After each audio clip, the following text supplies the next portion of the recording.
নমস্কাৰ ক্লাস 6 ৰ আনটা ভিডিঅলৈ তোমালোকক স্বাগতম জনাইছো আমি ইয়াৰ আগৰ ভিডিঅ কেইটা তোমালোকৰ সিটো 6.7 অনুশীলন আছিল তাৰ আলোচনা কৰিছো তো এইটো ভিডিঅত মই তোমালোকৰ পৰিসীমা আৰু কালি চেপ্টাৰ যেটো অন্তিমটো কৰিছাও আছে অনুশীলনী আছে 6.8 আমি হেতু আলোচনা কৰিম তো ইয়াৰ প্ৰথম প্ৰশ্নটো দিছে 10 গ্ৰামৰ প্ৰশ্ন দিয়া আছে তো তোমালোকে এটা চিত্ৰটো চাই কেনে ইয়াৰ যিকেইটা প্ৰশ্ন উত্তৰ দিছে এটা কৰিব পাৰিবা গতিকে মই এইটো 1 নম্বৰটো কৰা না 2 নম্বৰটোৰ পৰা যিকেইটা আমি অংক কৰিবলগীয়া প্ৰশ্ন আছে আমি হেগিটা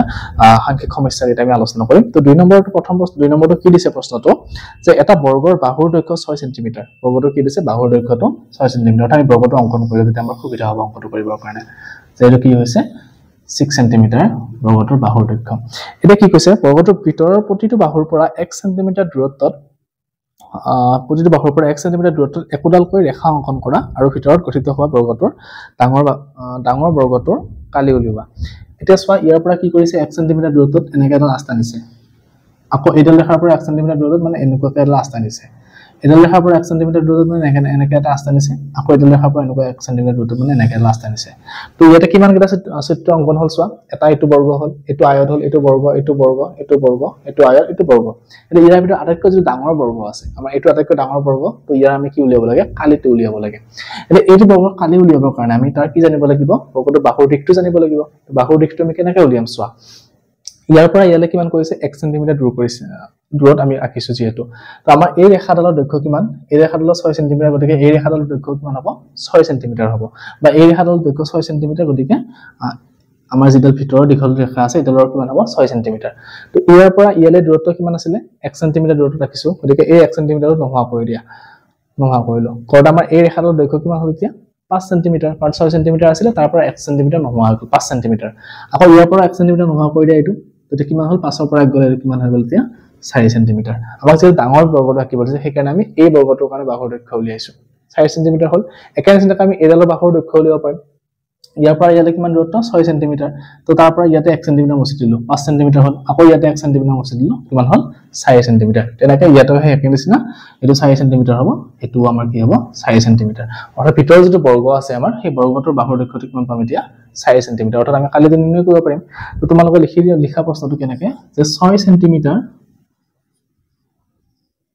বাহু বিশিষ্ট বৰ্গটোৰ ভিতৰত প্ৰতিটো বাহুৰ পৰা 1 সেমি দূৰত্বত 1 সেমি দূৰত্বত অঙ্কন কৰা আটাইতকৈ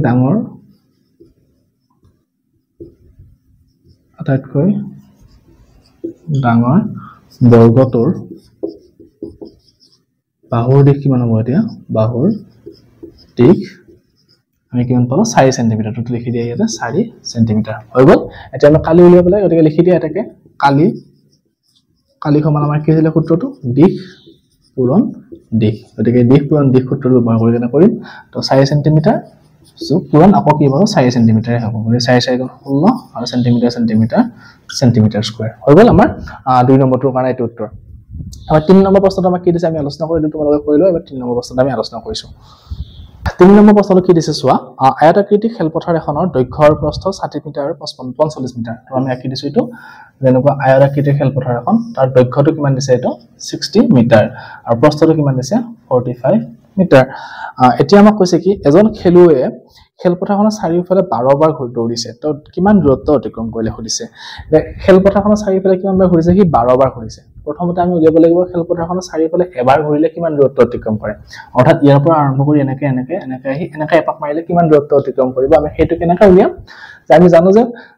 আয়তৰ পৰিসীমা মানে কি চাৰিটা বাহুৰ যোগফল অৰ্থাৎ আমি ইয়াৰ পৰা যদি এনেকৈ ঘূৰি এনেকৈ যোগো তেতিয়াহলে আমি কি পাম তাৰ পৰিসীমাটো পাম গতিকে আমি যদি পৰিসীমাটো নিৰ্ণয় কৰো ইয়াৰ তেনেহলে এবাৰ ঘূৰোতে কিমান দূৰত্ব অতিক্ৰম কৰিব সেইটো উলিয়াব পাৰিম তাৰ পিছত আমি তাৰ লগত 12 পূৰণ কৰিলে 12 বাৰটো ওলাই যাব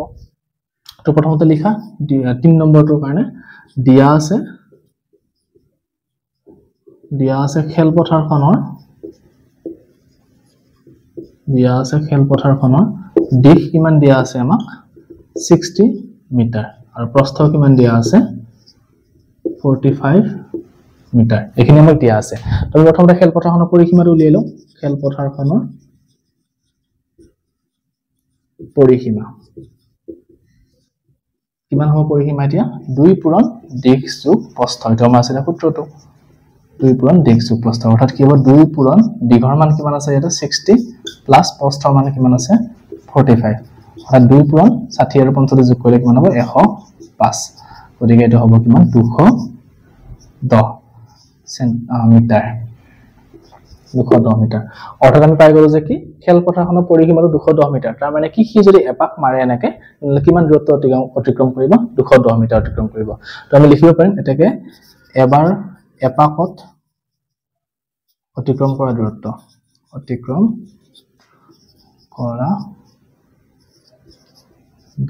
তো কিমান হ'ব এটো এপাকত 210 মিটাৰ হৈ গল এতিয়া আমাক লাগে কিমান 12 পাকত কি যেহেতু 12 পাক দৌৰিছে 12 বাৰ দৌৰিছে গতিকে 12 বাৰত কিমান দূৰত্ব অতিক্ৰম কৰিব 12 বাৰত অতিক্ৰম কৰা দূৰত্ব কিমান হ'ব 210 পূৰণ 12 210 পূৰণ 12 পূৰণ কৰি দিয়া 210 পূৰণ 12 2 গুণ 0 2 গুণ 2 2 গুণ 4 আৰু 2 গুণ 210 2520 মিটাৰ অৰ্থাৎ কি কৰিছে লৰাজনে যে 12 পাকত কিমান দূৰত্ব অতিক্ৰম কৰিলে কি 2520 মিটাৰ আমাৰ হৈ গল 2 নম্বৰ 3 নম্বৰটোৰ কাৰণে উত্তৰটো আমাক উলিয়াব দিছিলে কি 12 বাৰত কিমান দূৰত্ব অতিক্ৰম কৰিছে গতিকে আমি প্ৰথমতে কি কৰিছো এবাৰত কিমান দূৰত্ব অতিক্ৰম কৰিছে হেতু উলিয়াইছো হেতু কেনেকৈ উলিয়াইছো যে খেলপথাৰখনৰ পৰিসীমা চাৰিওফালৰ দিশটো উলিয়ালে আমি এবাৰত অতিক্ৰম কৰাটো হৈ গল তাৰ লগত 12 পূৰণ কৰোতে আমি 12 বাৰত যিমান হৈছিল হেতু উলিয়ালো আৰু আমি 4 নম্বৰ প্ৰশ্নত আলোচনা কৰিছো তোমালোকে লিখি লোৱা এবাৰ 4 নম্বৰ প্ৰশ্নত আমাক কি দিছে 34 সেন্টিমিটাৰ দৈৰ্ঘ্য আৰু 23 সেন্টিমিটাৰ প্ৰস্থৰ ফটো এখনত ফ্ৰেম লগাবলৈ কাঠৰ কিমান দৈৰ্ঘ্যৰ কাঠৰ পাত্তিৰ প্ৰয়োজন হ'ব কৰিছে মানে আমাক কি কৈছে যে এখন ফটো এখন দিয়া আছে এনেকুৱা ফটো দিয়া আছে ফটোখনৰ দৈৰ্ঘ্য কিমান দিছে আমাক দৈৰ্ঘ্যটো দিয়া আছে 34 সেন্টিমিটাৰ অৰ্থাৎ দীঘলটো আমাক কিমান দিছে 34 সেন্টিমিটাৰ আৰু প্ৰস্থটো আমাক কিমান দিছে 23 সেন্টিমিটাৰ 3 সেন্টিমিটাৰ এখিনি দিয়া আছে এতিয়া এই ফটোখনত যদি আমি কি কৰো এনেকৈ চাৰিওপিনে কাঠৰ পট্টি লগাই দিও তেনেহলে কাঠৰ পট্টিটোৰ মুঠ দৈৰ্ঘ্য কিমান হ'ব খুলিছে মানে চাৰিওপিনে যেত লগাব লাগিব তাৰ মানে আমি ইয়াত কি উলিয়াব লাগিব চাৰি সীমাটো উলিয়াব লাগিব অৰ্থাৎ আয়তটোৰ চাৰি সীমাটো উলিয়ালে আমাৰ উত্তৰটো হৈ যাব তো আমাক কি দিয়া আছে লিখিলো 4 নম্বৰটো দিয়া আছে ফটো ফ্ৰেমখনৰ দিয়া আছে ফটো খনৰ দৈৰ্ঘ্যটো আমাক কিমান দিয়া আছে 34 সেন্টিমিটাৰ আৰু প্ৰস্থ আমাক কিমান দিয়া আছে 23 সেন্টিমিটাৰ হৈ গল ফটোখনৰ দৈৰ্ঘ্য আৰু প্ৰস্থটো আমি লিখি ললো এতিয়া আমি ফটোখনৰ পৰিসীমাটো উলিয়াম হেতুৱে আমাৰ কি হ'ব কাঠৰ পট্টিটোৰ দৈৰ্ঘ্য হ'ব গতিকে লিখা এটাকে কাঠৰ পট্টিটোৰ দৈৰ্ঘ্য কিমান হ'ব আমাৰ ফটোখনৰ পৰিসীমাটোৰ সমান পৰিসীমাৰ সূত্ৰটো কি আছিল 2 পূৰণ দিশ যোগ প্ৰস্থ গতিকে আমি এই সূত্ৰটো ব্যৱহাৰ কৰি আমি কৰি দিম 2 পূৰণ দীঘৰ মান কিমান দিয়া আছে 34 প্লাস প্ৰস্থ কিমান দিয়া আছে 23 2 পূৰণ এটা যোগ কৰি দিয়া 4 দিনে 7 আৰু 3 দিয়ে 557 তো এটা পূৰণ কৰিলে কিমান হ'ব 7 গুণ 14 সৰি 7 গলে 5 গুণ 10 11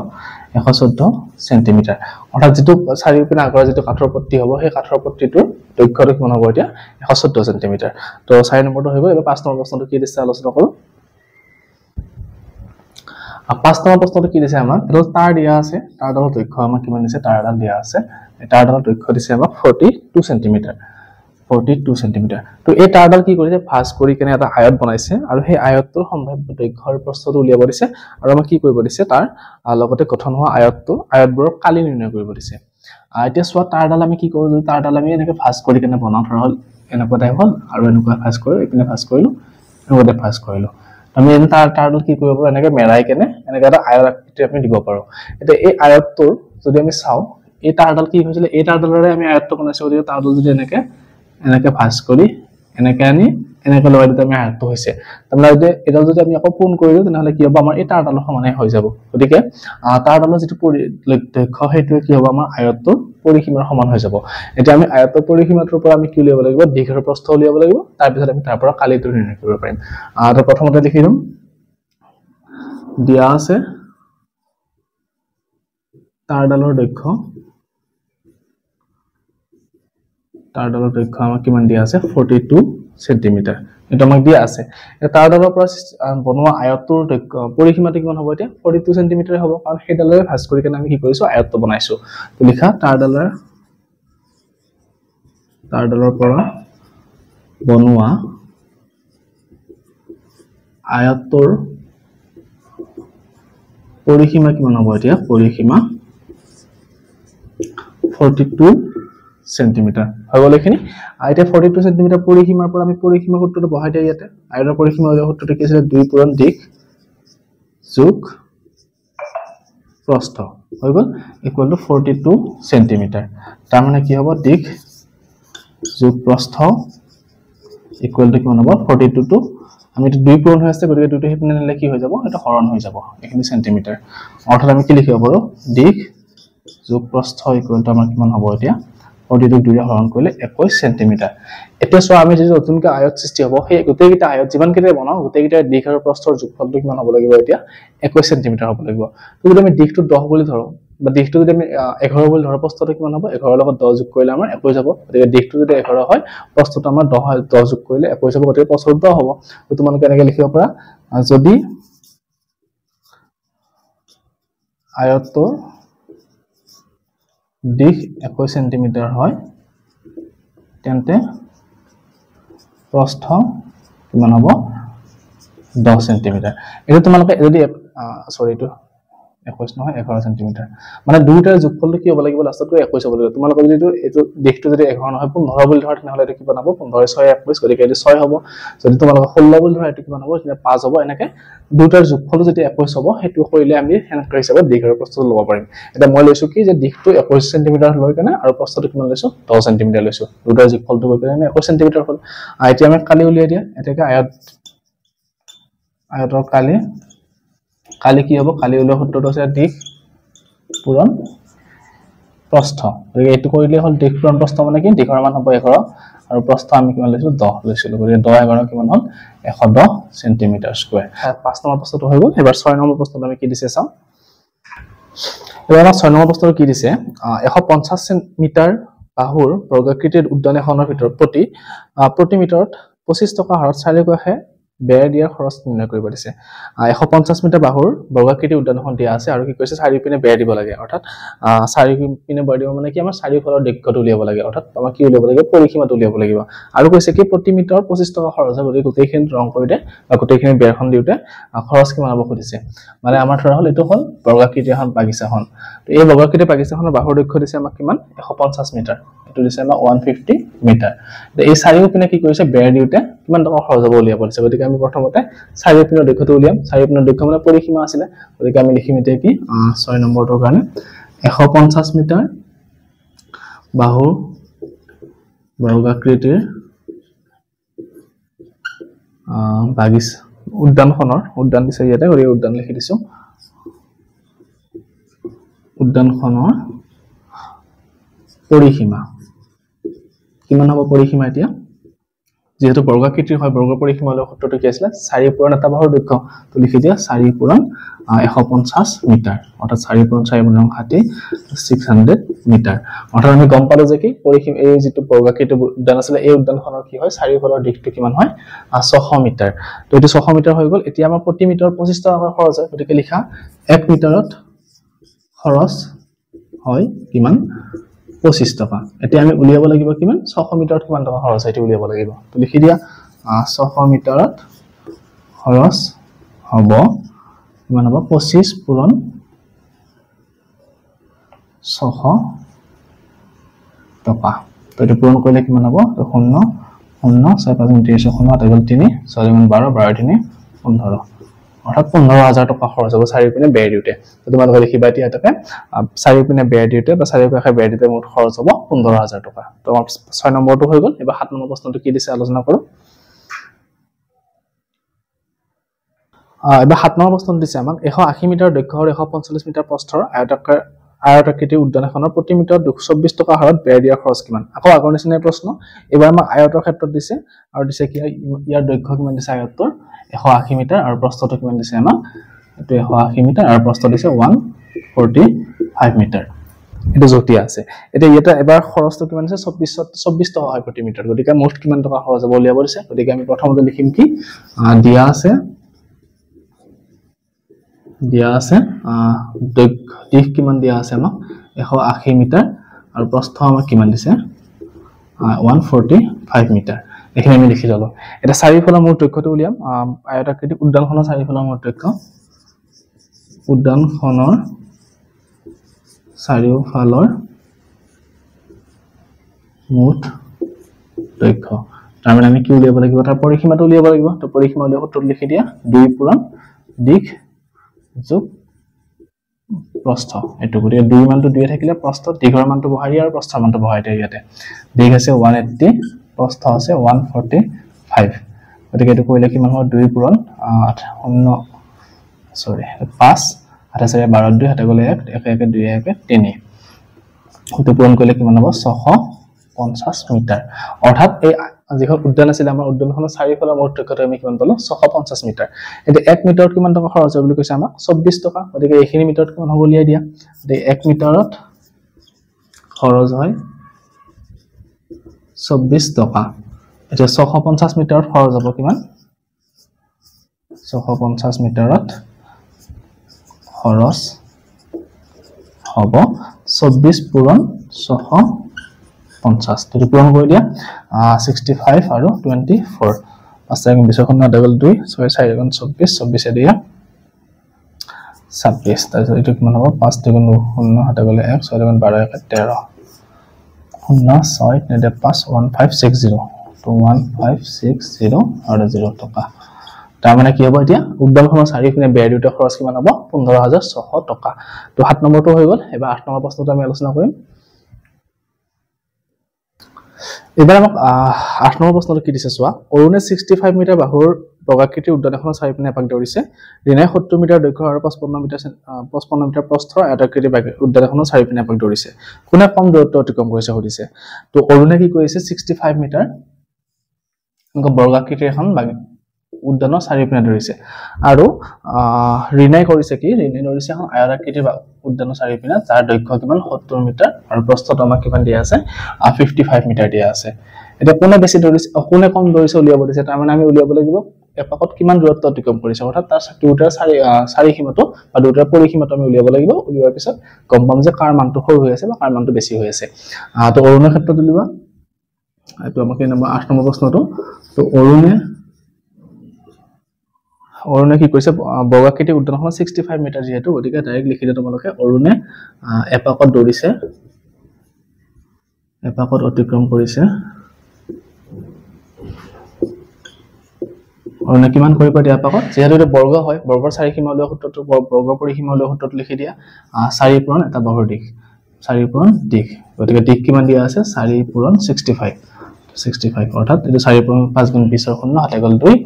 4 গুণ 24 24 এ দিয়া 26 260 মিটাৰ হৈ গল আমাৰ অৰুণে এইখিনি দূৰত্ব অতিক্ৰম কৰিছে আৰু কি কৰিছে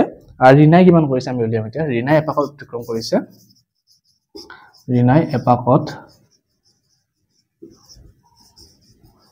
অতিক্ৰম কৰিছে কিমান কৰিছে ৰিনাই যেহেতু এটো আয়তাকৃতিৰ হয় গতিকে আমি আয়তৰ পৰিসীমাটো উলিওৱা সূত্ৰত লিখি দিম 2 পূৰণ দিশ যোগ প্ৰস্থ গতিকে 2 পূৰণ দিঘৰ মানটো কিমান দিয়া আছে এটো 70 যোগ প্ৰস্থৰ মানটো দিয়া আছে 55 অৰ্থাৎ 2 পূৰণ এটো কিমান হ'ব 5 হাতে আছে 12 এটো পূৰণ কৰিলে কিমান হ'ব 250 মিটাৰ এতিয়া সব কোনে কম দূৰত্ব অতিক্ৰম কৰিছে অৰ্থাৎ যাৰ মানটো সবতকৈ কম হৈছে তো ইয়াতে 260 এটো 250 আমি দেখিছো 250 টো সৰু হয় গতিকে ৰিনাই কি কৰিছে কম দূৰত্ব অতিক্ৰম কৰিছে তো আমাৰ প্ৰশ্নটো সুধিছে কোনে কম দূৰত্ব অতিক্ৰম কৰিছে গতিকে লিখি দিয়া এটাকে ৰিনাই কম দূৰত্ব অতিক্ৰম কৰিছে হৈ গল আমাৰ 8 নম্বৰ প্ৰশ্নটো সহজে আছিল এবাৰ 9 নম্বৰ প্ৰশ্নটো আমি কি দিছে আলোচনা কৰো 9 নম্বৰটো কৈছে কি আমাক অনুপমে 14 মিটাৰ দীঘল আৰু 12 মিটাৰ বহল প্ৰেক্ষাগৃহৰ মজিয়াৰ বৰ্গাকৃতি টাইলছ ব্যৱহাৰ কৰি হাকিব বিচাৰিছে যদি প্ৰতিটো বৰ্গাকৃতি টাইলছৰ বাহুৰ 2 মিটাৰৰ হয় তেন্তে প্ৰেক্ষাগৃহটোৰ মজিয়াখন থাকিবলৈ কিমান টাইলছৰ প্ৰয়োজন হ'ব এতিয়া মজিয়াখনৰ আমাৰ দৈৰ্ঘ্যটো বা প্ৰস্থটো কিমান দিছে মজিয়াখন 14 মিটাৰ আৰু 12 মিটাৰ এটো হল 14 মিটাৰ আৰু তোমাৰ কিমান দিছে 12 মিটাৰ এটো আয়তাকৃতিৰ এটা মজিয়া হয় আৰু কি কৈছে টাইলছ দেখোন দিয়া আছে টাইলছখনৰ বৰ্গাকৃতিৰ টাইলছ হয় আৰু টাইলছখনৰ কি দিছে আমাক জোখটো যে বাহুৰ মানটো হ'ল 2 মিটাৰ 2 মিটাৰ এটা এনেকুৱা টাইলছ কিমানখন লাগিব খুদিছে তো প্ৰথমতে আমি উলিয়াব লাগিব কি মজিয়াখনৰ কিমান ঠাই কৰি আছে আৰু এখন টাইলছে কিমান ঠাই কৰে তাৰ পিছত আমি এখন টাইলছৰ যিখিনি ঠাই কৰে সেইখিনিৰে আমি মজিয়াখনৰ কালিটোক যদি আমি হৰণ কৰি দিওঁ এনেকৈ ওলাই যাব উত্তৰ আমি এনেকুৱা অংক আগতে কৰিছো যেহেতু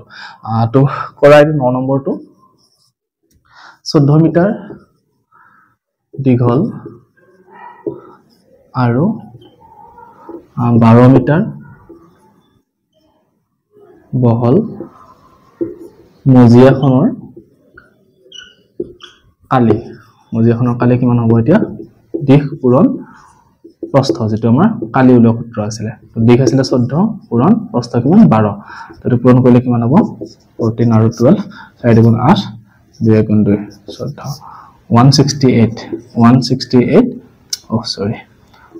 168 মিটাৰ স্কয়াৰ অৰ্থাৎ মজিয়াখনৰ কালিটো পাই গ'ল আমি কিমান 168 বৰ্গ মিটাৰ এতিয়া আমি টাইলছ এখনৰ কালিটো উলিয়াই দিওঁ তো 2 মিটাৰ দীঘৰ বৰ্গাকৃতিৰ টাইলছ এখনৰ কালি কিমান হ'ব বৰ্গ কালি উলিওৱা সূত্ৰ আছিল বাহু পূৰণ বাহু গতিকে লিখি দিয়া এইটো 2 মিটাৰ পূৰণ 2 মিটাৰ অৰ্থাৎ কিমান হ'ব এইটো 4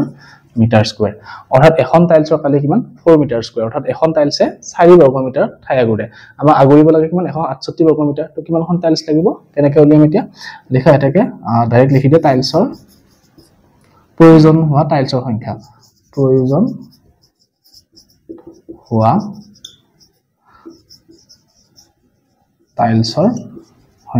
তো কেনেকৈ উলিয়াম এতিয়া এইটো আমি যে যিমানখিনি কালি আছিল এই যদি আমি এনেকুৱা ধৰণৰ অংক আহে যে কিমান মজিয়াত টাইলছ লগাব লাগে বা এনেকুৱা কিবা আগুৰিব লগা ঠাই অংক দিয়ে তেনেহ'লে গম পাব যে যিমান মজিয়াখনৰ যিটো কালি আছে সেই কালিটোক যিটোৰে আগুৰিব লাগে সেই কালিটোৰে হৰণ কৰিব লাগে এতিয়া মজিয়াখনৰ কালি আছিল আমাৰ কিমান 168 ডাইৰেক্ট মই সূত্ৰ ওপৰত লিখি দিছো চাবা মজিয়াৰ কালি হৰণ কি হ'ব এখন টাইলছৰ কালি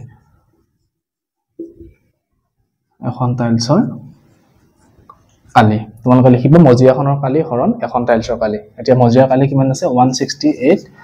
মিটাৰ স্কয়াৰ হৰণ কিমান হ'ব এখন টাইলছৰ কালি 4 মিটাৰ স্কয়াৰ তো 4 ৰে এইটো হৰণ কৰি দিয়া 4 × 16 4 × 8 গতিকে আমি গম পালো যে কিমানখন টাইলছ লাগিব এতিয়া 42খন টাইলছ লাগিব তো আমাৰ 9 নম্বৰটো হৈ গ'ল এনেকুৱা অংক তোমালোকে আগৰ অনুশীলনটো পাইছা তো তাতেও আমি এনেকুৱাকৈ কৰিছিলো গতিকে সেইকেইটা ভালকৈ কৰিলে এইটো ধুনীয়াকৈ বুজি পাবা তোমালোকে এবাৰ 10 নম্বৰ লাষ্টৰ যিটো অংক কৰিছে আমি সেইটো আলোচনা কৰিছো 10 নম্বৰ প্ৰশ্নটো কি দিছে চোৱা 11 মিটাৰ দীঘল আৰু 6 মিটাৰ বহল মাটিৰ এডোখৰত ফুল ৰুবৰ কাৰণে 2 মিটাৰ দীঘল বৰ্গাকাৰ 6 ডোখৰ মাটি চহোৱা হৈছে বাকি থকা মাটিখিনি কালি এনেকুৱা অংক আমি আগতেও কৰিছো এটা এই একে নিচিনা অংক এটা কি দিছে দীঘলটো দিছে কিমান 11 মিটাৰ আৰু প্ৰস্থটো দিছে আমাক 6 মিটাৰ এইখিনি হ'ল মাটিডোখৰৰ আমাৰ কি কালি জোখটো এতিয়া কৈছে কি ইয়াতে কি কৰিছে 2 মিটাৰ দীঘল বৰ্গাকাৰ 6 ডোখৰ মাটি চহাইছে 2 মিটাৰ দীঘ মানে এনেকুৱা ধৰণৰ ইয়াতে কেইটা আছে 6টা 5টা 6টা এনেকুৱা ধৰণৰ 2 মিটাৰ দীঘল 6টা কি আছে মাটিৰ টুকুৰা এনেকৈ চহাইছে এটা এই মাটিখিনি বাদ দি বাকি যিখিনি মাটি আছে সেইখিনি কালি উলিয়াব দিছে এনেকুৱা অংক আমি কৰিছিলো আগতে এনেকৈ কৰিছিলো প্ৰথমতে গোটেই মাটিখিনি কালি উলিয়াই লম উলিয়াই মাটি চহোৱা মাটিখিনি কালি উলিয়াই দি বিক কৰি দিলে আমি গম পাই যাম কিমান মাটি আছে তো আমি অংকটো কৰো এতিয়া আমি কেনেকৈ কৰিম প্ৰথমতে আমি মাটিখিনি কালি উলিয়াই লম যে মাটিডোখৰৰ দিশ কিমান দিছে আমাক 11 মিটাৰ আৰু প্ৰস্থ আমাক কিমান দিয়া আছে 6 মিটাৰ এতিয়া মাটিডোখৰৰ কালি কিমান হ'ব মাটিডোখৰৰ কালি 11 মিটাৰ পূৰণ 6 মিটাৰ কাৰণ আমাৰ আয়তাকাৰৰ মাটি হয় আৰু আয়তৰ কালি কি আছিল দিশ পূৰণ প্ৰস্থ সেই সূত্ৰটো ব্যৱহাৰ কৰিছো তো 11 পূৰণ 6 কিমান হ'ব 66 মিটাৰ স্কয়াৰ এইখিনি হ'ল মাটিডোখৰৰ কালি এতিয়া আমাক কৈছে কি তাত চহোৱা হৈছে মাটি কেইটুকুৰা 6 টুকুৰা মাটি চহোৱা হৈছে আৰু প্ৰতিকৰে দিশ কিমান 6 ডোখৰ মাটি চহোৱা হৈছে আৰু প্ৰতিকৰে দিশটো দিছে কিমান 2 মিটাৰ অৰ্থাৎ 2 মিটাৰ বৰ্গাকাৰৰ গতিকে বৰ্গাকাৰৰ আমি কালিটো উলিয়াই লওঁ 2 মিটাৰ দীঘল বৰ্গাকাৰ মাটি ডোখৰৰ কালি কিমান হ'ব এইটো 2 মিটাৰ পূৰণ 2 মিটাৰ কাৰণ বৰ্গ কালি উলিওৱা সূত্ৰটো আছে দিশ পূৰণ দিশ গতিকে 2 পূৰণ 2 কিমান হ'ব এইটো 4 মিটাৰ স্কয়াৰ অৰ্থাৎ এনেকুৱা এটা মাটিটো দুখৰৰ কিমান কালি কিমান হ'ব 4 মিটাৰ স্কয়াৰ মুঠ কিমানটা আছে ইয়াতে 6টা আছে গতিকে 6 দুখৰ মাটি উলিয়াই দিয়া 6 দুখৰ সহৱা মাটিৰ মুঠ কালি লিখি দিয়া এটা মুঠ কালি যদি এটাৰ 4 মিটাৰ হয় 6টাৰ কিমান হ'ব 6 লগত পূৰণ কৰি দিলে হৈ যাব ইয়াতে তো 6 পূৰণ 4 মিটাৰ স্কয়াৰ 6 4 গুণ কিমান 24 মিটাৰ স্কয়াৰ অৰ্থাৎ যিখিনি মাটি সহাইছিলে তাৰ কালি কিমান পালো এতিয়া 24 বৰ্গ মিটাৰ আৰু মুঠ মাটি আছিল 66 এতিয়া বাকি থকা মাটিৰ অংশ কিমান হ'ব 66 ৰ পৰা এটা বিয়োগ কৰিলে আমি ওলাই যাব ধুনিয়াকে তো লিখি দিয়া এটাকে বাকি থকা মাটিখিনিৰ কালি বাকি থকা মাটিখিনিৰ কালি কিমান হ'ব এতিয়া যেটো মুঠ মাটি আছিল তাৰ পৰা আমি কি বিয়োগ কৰিম যে এই 6 দুখৰ মাটিৰ মুঠ কালিটো বিয়োগ কৰি দিম 24 মিটাৰ স্কয়াৰ কিমান থাকিব এতিয়া এটো 242 মিটাৰ স্কয়াৰ অৰ্থাৎ এই মাটিখিনিৰ এই যিটোৰ মাটি আছিল আমাৰ তাৰ 6 দুখৰ মাটি এনেকৈ সহৱাৰ পিছত বাকি যিখিনি মাটি থাকে তাৰ কালি আমি কিমান পালো 42 মিটাৰ স্কয়াৰ বা 42 বৰ্গ মিটাৰ তো তোমালোকৰ 6.8 ৰ এই 10টা প্ৰশ্ন আছিল আমি গোটেইটা আলোচনা কৰিলো আৰু এইটো চেপ্টাৰৰ এই লাষ্ট অনুশীলনী আছিল এইটো গতিকে আমি এইটো পৰিসীমা আৰু কালি চেপ্টাৰটো ইয়াতে শেষ হৈছে ইয়াৰ পিছৰ ভিডিঅ'ত মই তোমালোকৰ নেক্সট চেপ্টাৰ যেটো আছে ভগ্নাংশ তাৰ বিষয়ে আমি পঢ়াম ভিডিঅ'টো যদি তোমালোকে যদি চেনেলটো সাবস্ক্ৰাইব কৰা নাই চেনেলটো সাবস্ক্ৰাইব কৰি থবা আৰু লগৰ বিলাকৰ লগত শ্বেয়াৰ কৰিবা ধন্যবাদ